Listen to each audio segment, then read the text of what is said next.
Dance with my son and you'll be his bride. Millionaire laughed, until the black maid stunned everyone as a dance champion.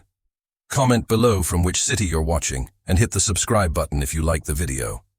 He never thought a maid could challenge his pride. In the middle of a dazzling ballroom filled with chandeliers, silk gowns, and the arrogance of the wealthy, a millionaire stood tall, mocking a young black maid in front of the crowd. With a cruel smile, he declared, "If you can dance this waltz, you'll marry my son." The room erupted with laughter. To them, she was invisible, just a servant, someone who didn't belong under the golden lights of high society. But what they didn't know was that behind her quiet eyes lived a secret. She wasn't just a maid. She was once a champion dancer, someone who had tasted glory before life tore it all away. And at that moment, the challenge wasn't just about a dance. It was about dignity, about breaking chains of humiliation, about proving that worth isn't measured by money, but by heart, courage, and the fire within. As the orchestra began to play, silence filled the hall. Every eye fixed on her. Some smirked, expecting her to stumble. Others whispered, waiting for a scandal. The millionaire folded his arms, certain of her failure. But then, she stepped forward, with grace, with power.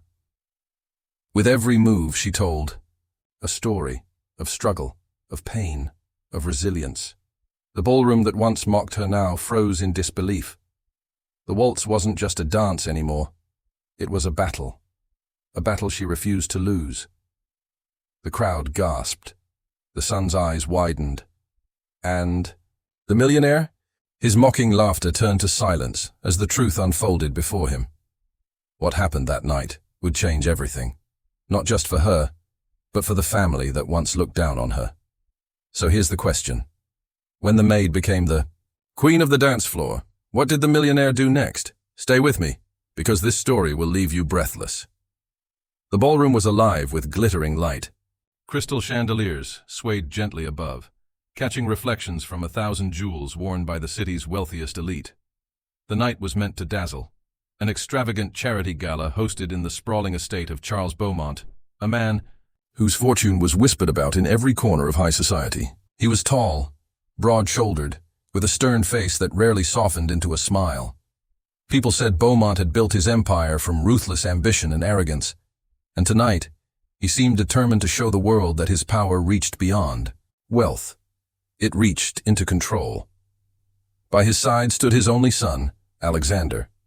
Unlike his father, Alexander's expression carried a softer edge.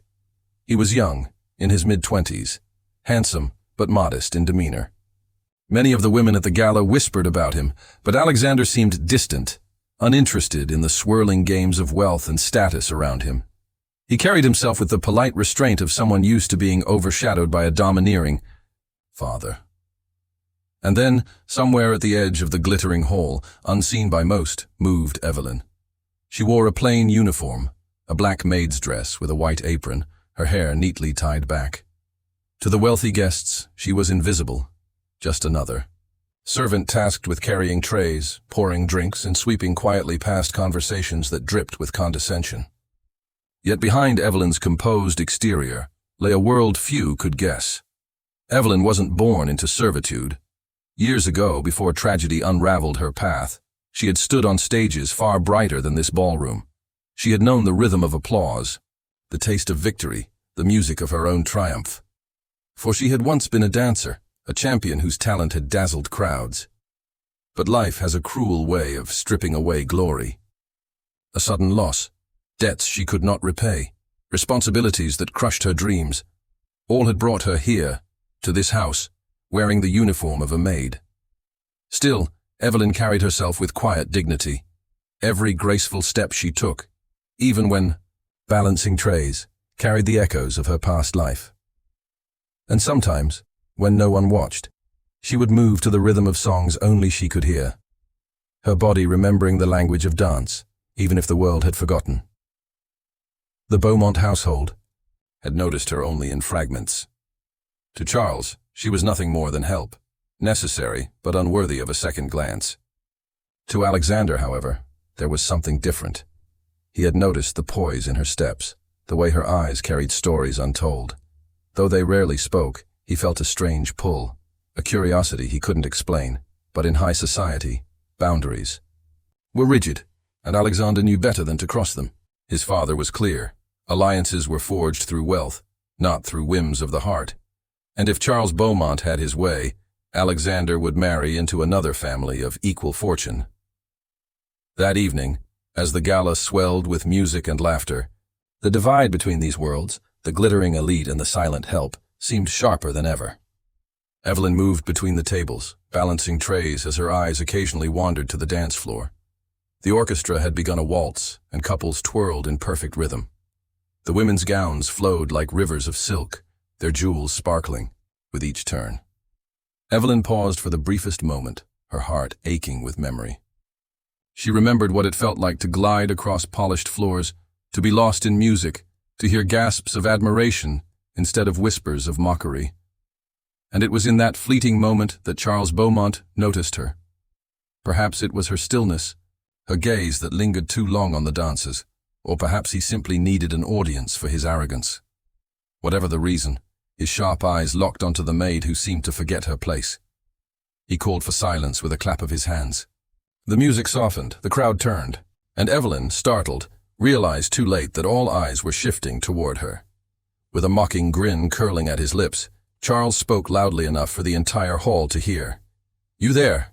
Yes, you. The maid who can't stop staring at the dance. Floor? Do you think you belong among us? Tell me, can you waltz?" The room erupted in laughter. Some covered their mouths to hide their smirks, others whispered cruelly. Evelyn's face burned, but she stood frozen, tray trembling in her hands.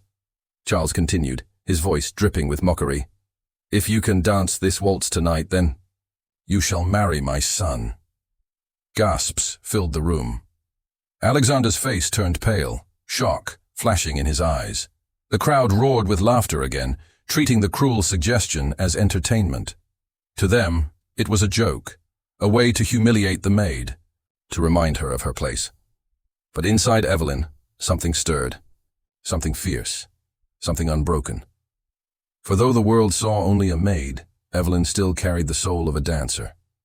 And the night, though it began as a stage for the arrogant rich, was about to become the battleground where dignity, pride, and destiny collided. The ballroom had always been a theater for vanity, but tonight it became a stage for cruelty. Charles Beaumont's words hung in the air like poisoned smoke. "If you can dance this waltz, then you shall marry my son." The crowd broke into laughter, sharp and merciless, echoing through the grand hall. For them, this was entertainment, an unexpected spectacle in an evening of predictable elegance. Guests leaned in, whispering.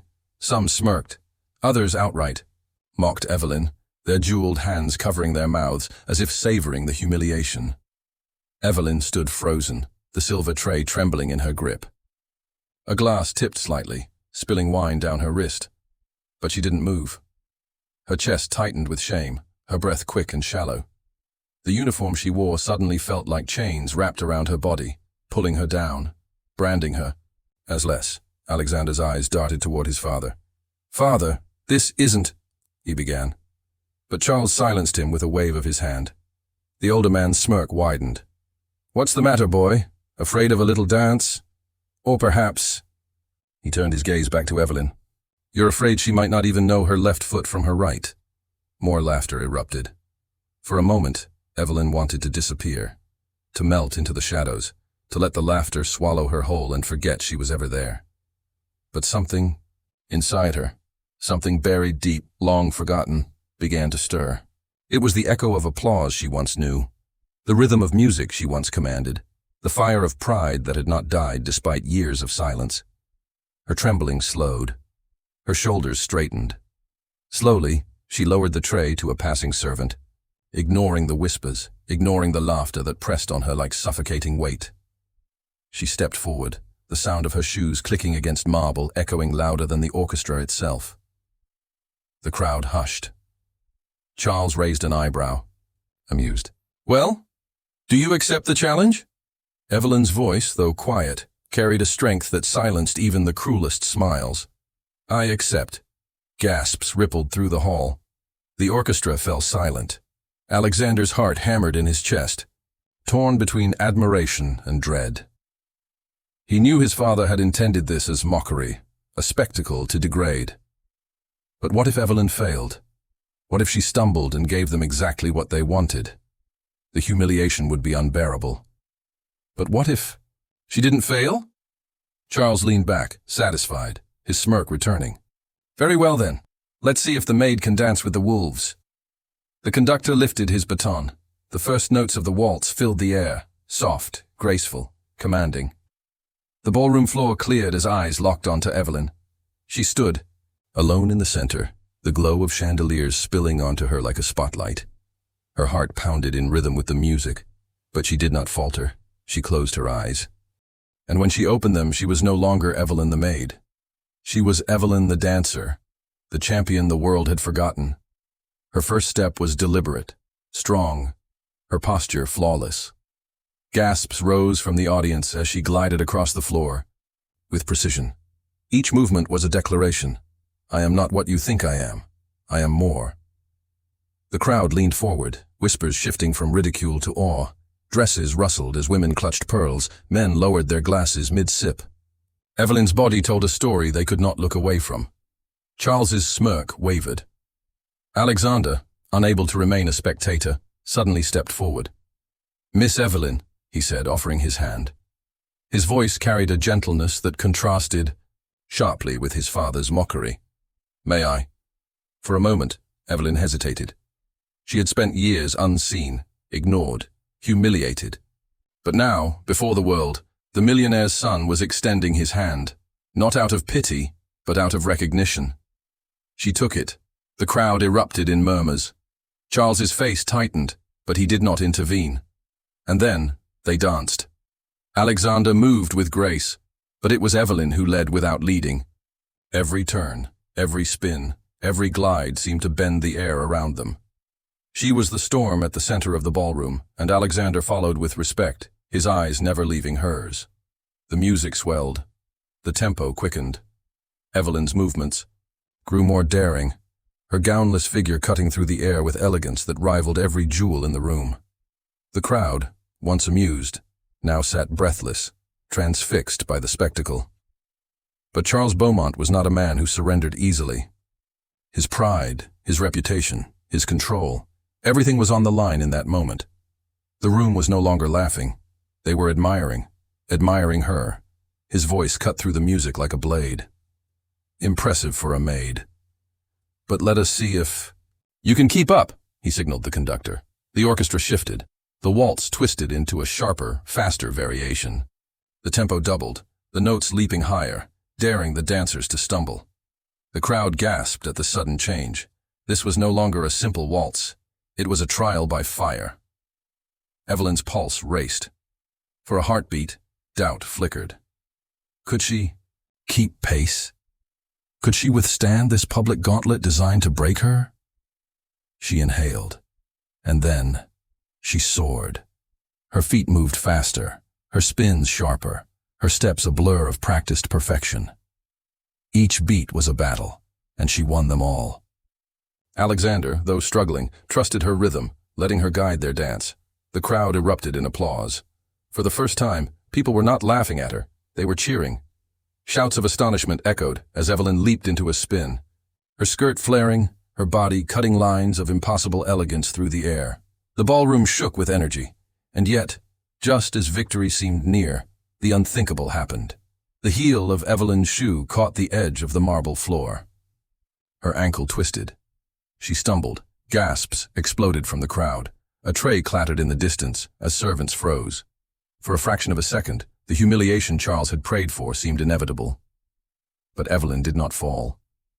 With impossible control, she spun out of the stumble, transforming it into a flourish so seamless the crowd believed it was intentional. Applause thundered. Alexander tightened his grip, steadying her, his voice barely above a whisper. "You're extraordinary." Her eyes glistened, not with tears of pain, but with fire. She wasn't dancing for survival anymore. She was dancing for redemption. The music soared toward its climax. Evelyn and Alexander whirled across the floor like flames devouring oxygen. Their movements were no longer just steps. They were rebellion. Every glide was a rejection of humiliation. Every spin was a slap in the face of arrogance. Every bow, every lift, every rise was proof that dignity could not be crushed. The audience leapt to their feet, clapping, shouting, cheering. The air pulsed with raw energy. The maid had become a queen before their very eyes, and in that moment, Charles Beaumont knew he had lost. But pride is not so easily surrendered. As the music slowed, the crowd erupted into standing ovation. Evelyn bowed, chest heaving, sweat glistening on her forehead. Alexander held her hand, raising it high in triumph. The room thundered with applause. Charles stood still, his face stone. For a long, tense moment, the air froze again. Would he acknowledge her victory? Would he honor his cruel challenge, or would he do something that would shatter the night entirely? The crowd leaned in, desperate. Evelyn's breath caught. Alexander's grip tightened. Charles opened his mouth, and what he said next would change everything. The last notes of the waltz faded into silence. The ballroom, moments ago thunderous with applause, now held its breath. The crowd turned their eyes not toward Evelyn nor Alexander, but toward Charles Beaumont. The entire night now hinged on his reaction. Charles stood stiff, his jaw set, eyes burning with fury he dared not unleash in front of the elite. He had crafted the challenge to humiliate, to remind everyone of their place. Instead, he had handed the maid a crown. He cleared his throat, forcing composure. "Well," he said slowly, voice low but cutting through the stillness. Performance worth noticing. It was not praise, it was an attempt to diminish, to reduce the extraordinary to something casual, forgettable, but the crowd would not allow it. They erupted again into applause, louder this time, cheering Evelyn's name. "Bravo! Magnificent! The maid who dances like a queen." Charles's control slipped. His lips tightened as he realized the narrative was no longer his to command. No matter what he said, the crowd had already chosen their victor, and it was not him. Evelyn stood tall, breath heavy but proud, eyes locked on Charles. For years she had been invisible to him, a shadow. In his household, now in front of his world, she had forced him to see her. Alexander raised her hand higher, his voice carrying over the noise. "You've all seen it tonight. Evelyn is no servant of shame. She is a woman of grace, dignity, and brilliance. And I, for one, will never again allow her to be treated as less." The ballroom gasped. Alexander had spoken against his father, publicly. It was a fracture in the Beaumont dynasty few had thought possible. Charles's face paled, his authority challenged in front of hundreds. But Alexander's words did not fade. They ignited something in the crowd. Whispers spread.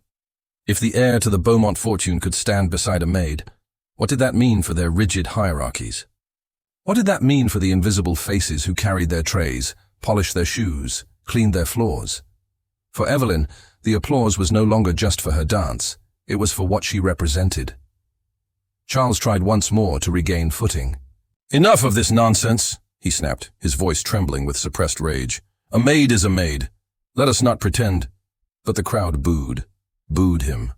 The mighty Charles Beaumont, host of the grandest gala, was silenced by his own guests. Evelyn turned to him, her voice calm, unshaken. "You offered a challenge, sir. I accepted, and I won. That is the truth everyone here witnessed tonight." Her words landed like a hammer. For the first time, Charles had no retort. He was a man stripped bare, his arrogance outdanced, his authority dismantled by the very person he had sought to humiliate. The orchestra struck up another tune, this time without his command. Guests flooded the dance floor, many approaching.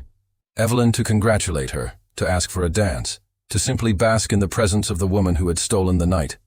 Charles slipped away, his empire untarnished in wealth, but shattered in pride.